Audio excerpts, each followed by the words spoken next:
Oh, I'm sorry. Did I break your concentration? Anything for my princess. I am serious, and don't call me Shirley.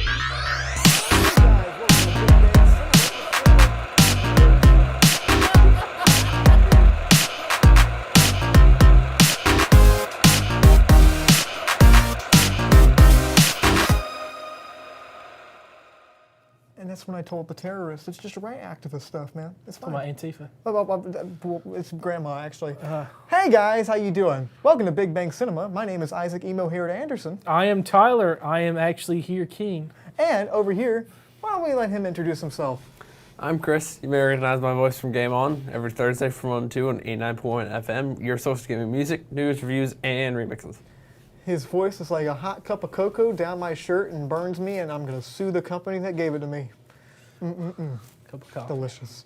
Anyway, guys, thank you so much. This is a movie show where we talk about movie news Movie reviews. and everything in between. So, without any further ado, I think it's time we get into the first little topic of the show, which is our movie news. Well, first we got The Flash has been put back to 2021.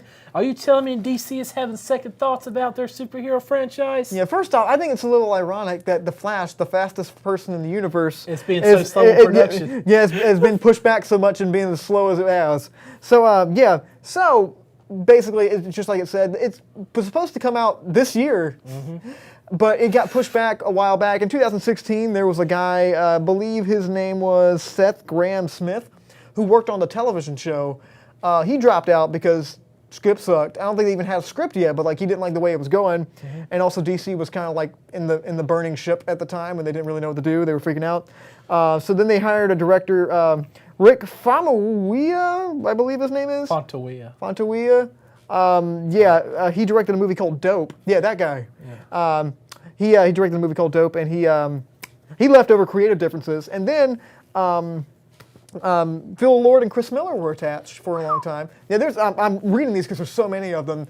And then John Francis Daly and Jonathan Goldstein, in case you don't know who those guys are, is the guys that wrote Spider-Man Homecoming. They were attached at one point too. They dropped out. So I have no idea who's directing this now.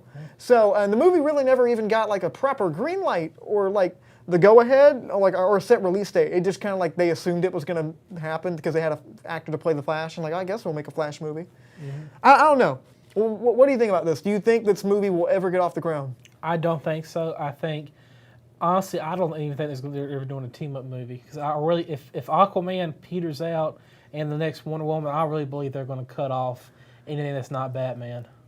Yeah, well, even Batman is having some trouble now. Like as far as like Ben Affleck doesn't look too happy with his role as Batman. There's been rumors that like Henry Cavill is probably not going to come back as Superman. He's not too happy with his contract. I don't know if any of that's true or not, but like it's in the water. You know what I mean? And we're swimming in the pool. That's kind of what I'm saying. So, I mean, this movie was supposed to be written a long time. They were supposed to film early next year. But they didn't feel like they can, and it was supposed to film in March of this year, sorry. So they couldn't get a script ready in time, and they just didn't feel comfortable shooting a script that they weren't confident in. Because you know DC, they got to have that script right. Yeah, and totally before production. So yeah, they said, now we're going to shoot later this year. And then that didn't work out. And now it's, we'll shoot later next year. But then Ezra Miller is also in the Fantastic Beasts franchise, and they're shooting the third movie next year at the time they wanted to film this. So who knows what's going to happen? So whenever they film it, they filmed this in 2019. I say cancel it and reboot it. Well, I think that's probably the goal of this. Is like the Flash. You know more about the Flash than I do. Yeah. Chris, do you know anything about the Flash as far as like the character in and of Or himself? the TV show. A little bit. I know some about the TV show. Okay, as like just a casual fan and not so much like hardcore like movie, like a movie guy like Tyler and I, are you even interested to see a Flash movie at all? I mean, potentially. I never saw Justice League, so I never actually saw this actor as the Flash. Well, take it as like a piece of chicken, okay? Oh, you tell me you dodged a bullet. Okay, I see your face. You dodge a bullet. See, Don't start with the chicken again. Pull that up. It's fun. Would you rather have the movie star all the characters from the television show? I heard it's better, Oh, actually. the Yeah. television Oh show's yeah, pretty television good. show's great. Which I hate the guy that was like running the television show or like did the television show a lot isn't going to do the movie anymore. That's kind of disappointing.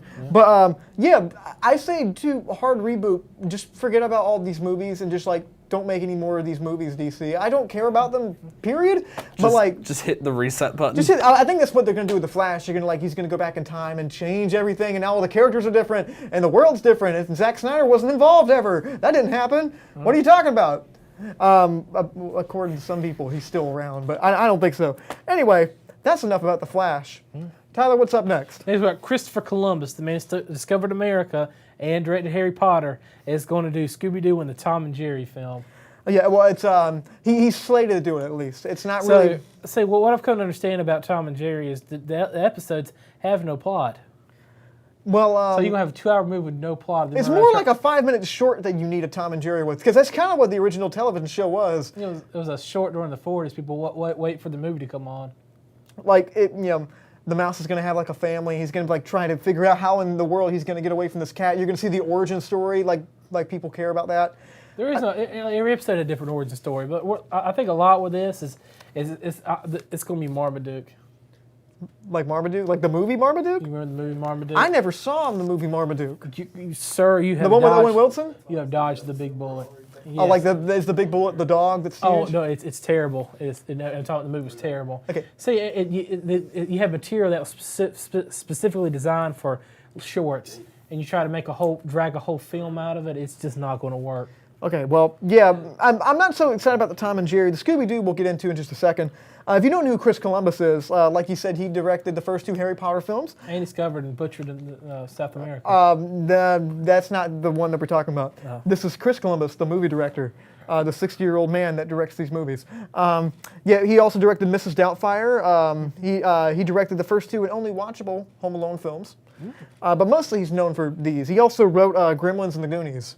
So Wow, that's quite a resume, sir. yeah, but most recently, the most recent films on his repertoire are Percy Jackson and the Lightning Thief and Pixels. So Pixels, I think, was more of just like an Adam Sandler kind of thing, like he needed money. So I mean, not really great things to have on your resume, but the other ones make up for it. He's such a strong. Because I recently rewatched the first 2 Harry Potter movies that Christopher Columbus did. They're good. They hold up. Chamber of Secrets is not the strongest one in that franchise, but still. If I remember correctly, Lightning Thief also wasn't great. No, Lightning Thief wasn't great at all. It was completely average, is what most women tell me. As far as kind of like his tone that he establishes in his movies, he always kind of has like a credible kind of threat, a la the robbers in Home Alone. All the stuff from Harry Potter. The basilisk. John Hughes wrote all of Home Alone. Yeah, as far as kind of the direction, the way it made you feel. Yeah. Things felt like serious, but there was like a playfulness and like a really nice kind of lighthearted kind of tone to his movies that I always really, really liked. And I've always kind of gravitated toward that. And they always feel like really nice for kids, but adults can watch them and really enjoy them too. They're not pandering to kids. And that's what I really like about Christopher Columbus. And I think he's really perfect for something like a Scooby-Doo, because the last Scooby-Doo we had, to my knowledge, was the one that was not directed, it was written by James Gunn back in 2001. And it was... Monsters Unleashed. Yeah, that one too. I mean, they were a little bit different. They were more geared towards adults. I kind of want to just see it kind of go back to that, So is to it the a kids live thing. action or animated? It's, I believe it's live action. Tom and Jerry, it's probably look like a CGI piece of garbage if they do it like live action and not just do it straight cartoon. I don't really care about the Tom and Jerry thing, but as far as the Scooby-Doo thing, I think there's some real good potential there. I think you can really do something, and I think the tone he establishes in his movies really work well like that. But I don't know. We'll see about that. But Tyler, what's up next? The Aladdin trailer. Aladdin trailer. Get it right. Yeah.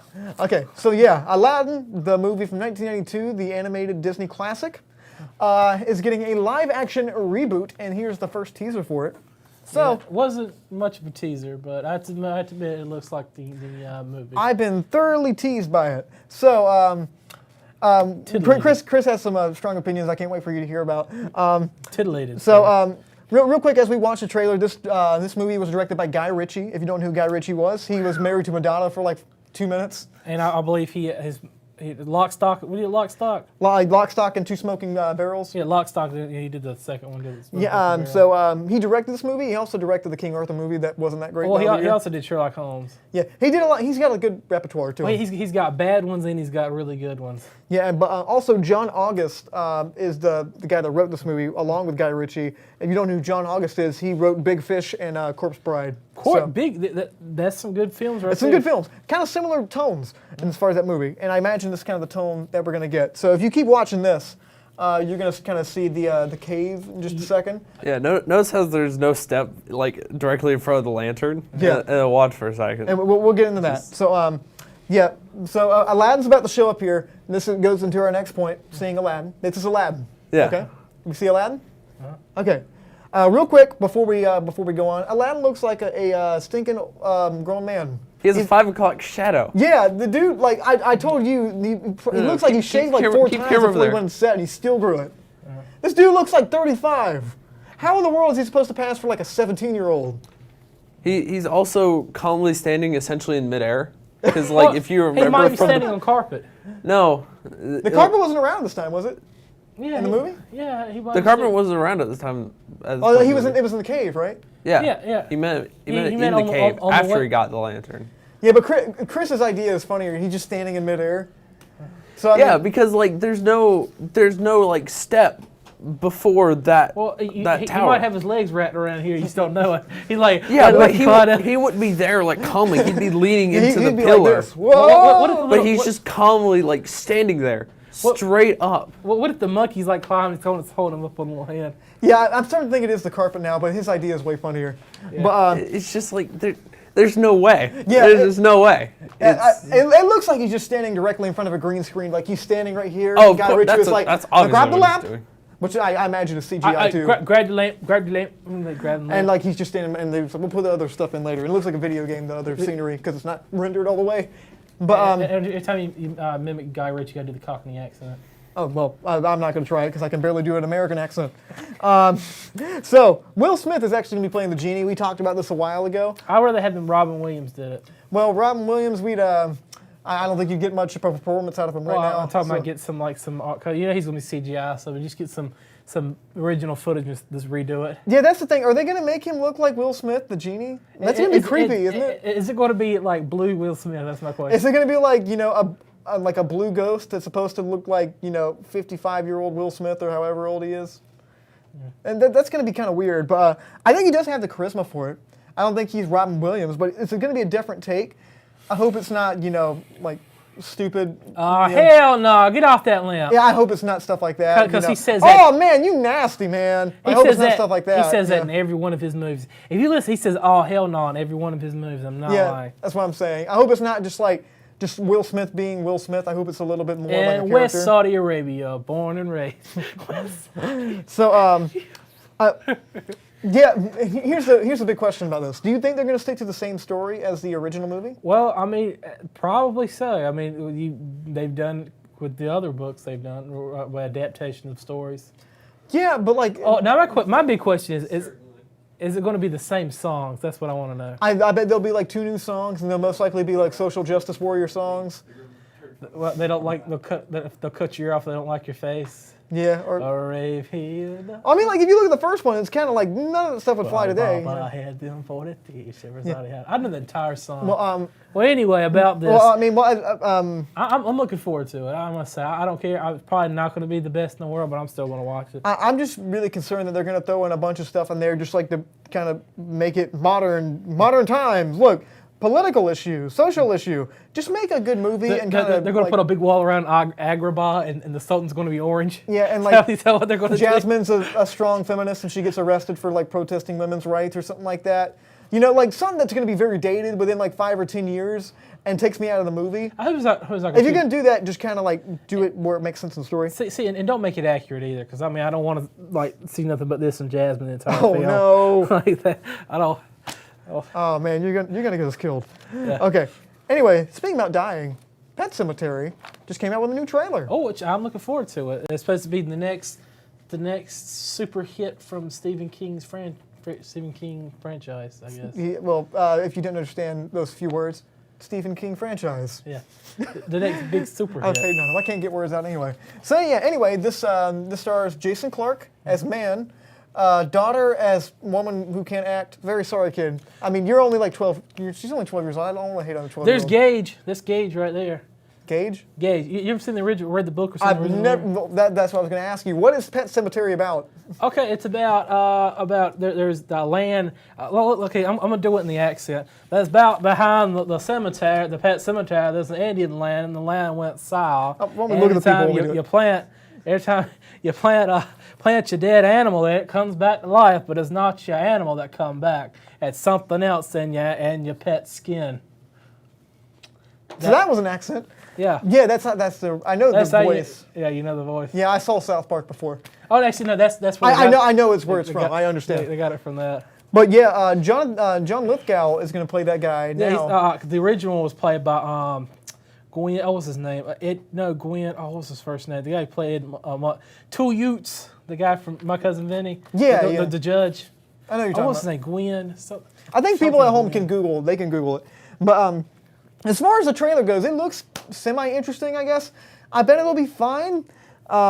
Stephen King has kind of always been hit or miss for me as far as kind of like his stories.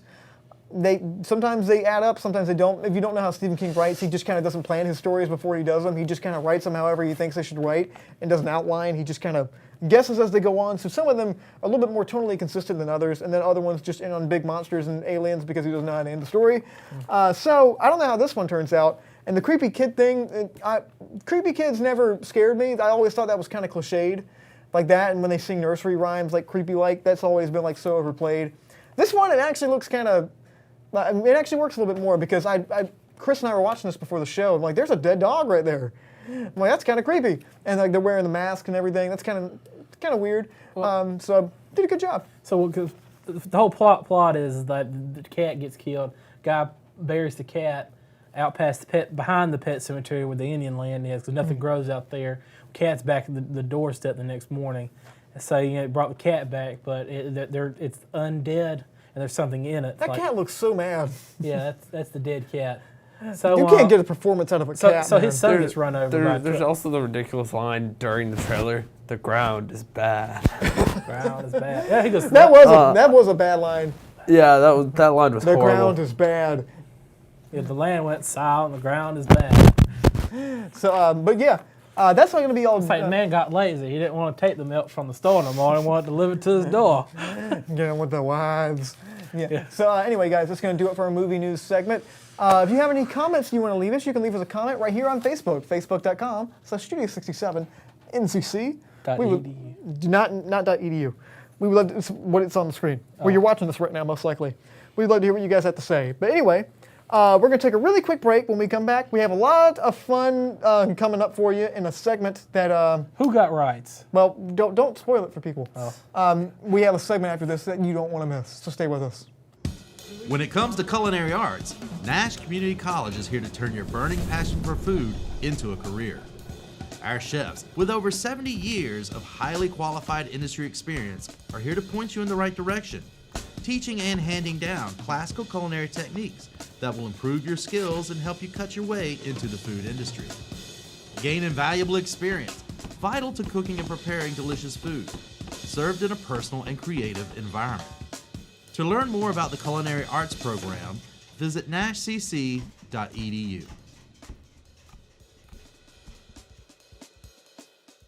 It's time to pursue your career in veterinary medicine.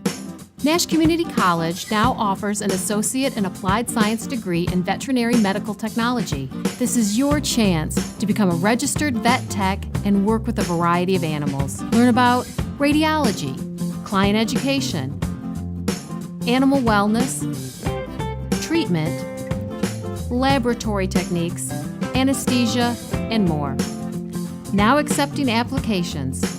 Call 252-451-8390 or visit nashcc.edu/VMT today. I'm scared. Those are all kittens that were buried in the pet cemetery. Anyway, that was the most awkward delivery of that line I could have possibly done. Anyway, guys, thank you so much for coming back to Big Bang Cinema. My name's Isaac Anderson. I'm Tyler. And, guys, there's a lot of rights that have been thrown around different places to Sony, to Well, to Sony's Disney. a lot of wrongs have been thrown around at Sony. I like that one. Quality. There's been as far as Marvel Comics rights, they've been thrown around to all these different production houses. Somebody ask, why exactly is that? Comes to this week's segment. It's a segment called "Who's Got Rights." Who got rights? It's going to be talking a little bit about Marvel's production rights, who's got them, and How can they get 'em back? how can they get them back, and how can they all become one cohesive thing. Okay. Let's So start Tyler, go ahead. Let's start why all this happened in the first place.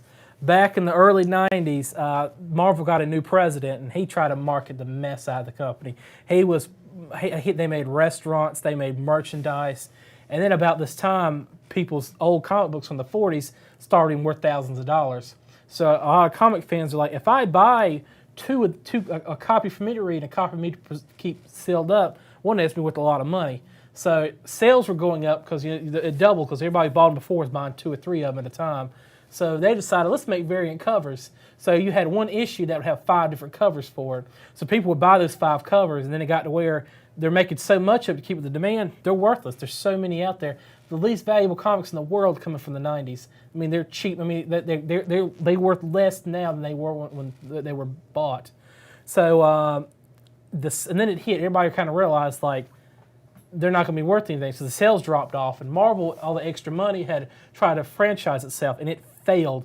So to make last few minute bucks, the president decided to sell a lot of these guys off for movie rights. Spider-Man, they sold it to Columbia Pictures, technically Coca-Cola, which was Columbia Pictures, and then Columbia Pictures was sold to Sony by Coca-Cola. So it eventually made its way back to Sony, and that's when we see the first Spider-Man film come out. So this is this whole Sony Pictures area.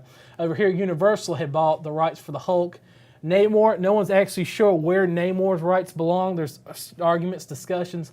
The reason why we will never see another independent Hulk film is because all these characters, their distribution rights are still owned by Universal and not owned by Disney. They got to wait a few more years because as long as it doesn't go into production, it can roll back around to Marvel. And then eventually Marvel was bought by, now it's owned by Disney. I would say 2012 it was bought out by Disney. So they're rich now. They got the money again. But a lot of support for comics had died. Back in the 80s, DC was bought out by Sony, but Marvel stayed independent during all this time. But they were on the verge of going bankrupt. So all these characters got sold off, I was saying before. But the only problem now is you're selling all these rights for these characters off to anybody who wants to buy them. So you had bad movies coming out. You had crappy, just bad. It was like this Asian company that owned the Fantastic Four rights, right? And then they hired Roger Corman to make like this terrible, like super cheap movie. Just because if they don't put a movie into production, the rights roll back to Marvel. So that's why we've been seeing consistently bad Fantastic Four. It all was for Fox who had the rights to hold on to them. I believe that New Line Cinema had Blade, because even Spider-Man, if they do not make a Spider-Man film, I want to say within 5 years, 5 to 6 years, the production rights it becomes a Public property? no, it does. It becomes a stale property, and it goes back to Marvel. It's already a stale property. Not Spider-Man, but a lot of these properties are. So I believe that's why, like we see like the Andrew Garfield movie come out, not to Sony make money, just to keep Sony's rights for Spider-Man. And then you have Stan Lee. No one really owns him. Yeah. And I believe X-Men. Well, Fox got anything that ever has to do with X-Men belongs to Fox. That's why the whole debacle with the Avengers, you had Scarlet Witch and Quicksilver. They're not mutants! They're not mutants, and his name is not Peter. It's not Peter. So that's why in the when we see the X-Men, they had the same character, different actor, and he didn't. I'm not Quicksilver. I'm Peter, not Pietro. Peter. That's the only way they can let it fly. But there's a deal that Sony made with Marvel, so they're sharing half the rights for the Spider-Man characters. All this is still sitting by Marvel. That's why we just saw a terrible Venom movie. Marvel has nothing to do with these characters. But they made a deal to where if they make a solo Spider-Man film, they can throw in like Captain America, they can throw in an Iron Man, if they can throw in one of these characters. And Sony realized their production for Spider-Man has really degraded. So they're giving Marvel the money to have Spider-Man movies made, and then they kind of split the profits for it. So, but it allows them to get more exposure because Iron Man is the biggest thing ever. So Marvel, for a while, was trying to get their movie rights back before they actually made Iron Man. So when they decided to make Iron Man, they put everything they had went into that movie, and then it was a hit. Paid off. It paid off. It became a hit. Sequel was still it wasn't that great, but it was still a hit and made them money. And then but no one had the characters no one had faith in. Marvel kept them, and it turns out Iron Man turns out to be one of the biggest characters of all this. So you see like the value of these characters coming out. Like you had they got some part of the rights back from Universal. We saw Universal did the first Hulk film, the one that was like a melodrama. Oh, the one with the directed by Ang Lee. Yeah, where Shrek was throwing tanks. So they got it back, and they made the original, the first MCU Hulk film with Edward Norton. But past that, everything else was garbage. They got it all back. No one had faith in Guardians of the Galaxy. They made a great film for it, and that's where all these rights stand. Marvel has almost all the rights back just for She-Hulk, Namor. I think there's Do they really want She-Hulk? Is that really like a high demand character that people are dying to see? Well, if they can have Hulk and She-Hulk, that'd be a good movie. They're still waiting to get the distribution rights. This is probably never going to happen. They're probably never going to have full control over Spider-Man, but they just merged back with Fox, so almost everything's back home with Marvel. Okay, so real quick, because we're running out of time, how do you think the rights should be distributed, and what do you think would be making the best movies as far as kind of like if what characters were owned by this studio, or if this studio could have access to this would make an awesome movie? If Marvel had all the rights back. Oh, so basically you just want like one giant cinematic universe with all of them. See, because I mean, DC has all full rights to all of their characters. Marvel's crutch for these films has always been who owns what. Yeah, but like as far as kind of like the X-Men movies and like Deadpool and all that doesn't really fit into the Marvel world and like Yeah, it can. But I mean, as far as like a character like Deadpool or something like that just doesn't fit. See, I like the diversity in their tones. I have a theory about that. If they bring this back into, and then Disney continues with the X-Men films, X-Men can still be a part of the MCU, but just in another universe. Yeah, but like I mean, as far as the diversity, as far as like the way the movies are made, Disney's known for making like very safe, kind of like blockbuster movies, and Fox has taken some big risks, as far as like Logan and Deadpool and whatnot. They've paid off, or they haven't paid off. I don't think you would get that if they were owned by the same person, though. Is the thing. So I kind of. I get it. They tried to sell them off because they freaked out. I get it. I mean, it's not exactly. It's still going to be Fox Studios. Yeah, but like still, Disney's producing it though.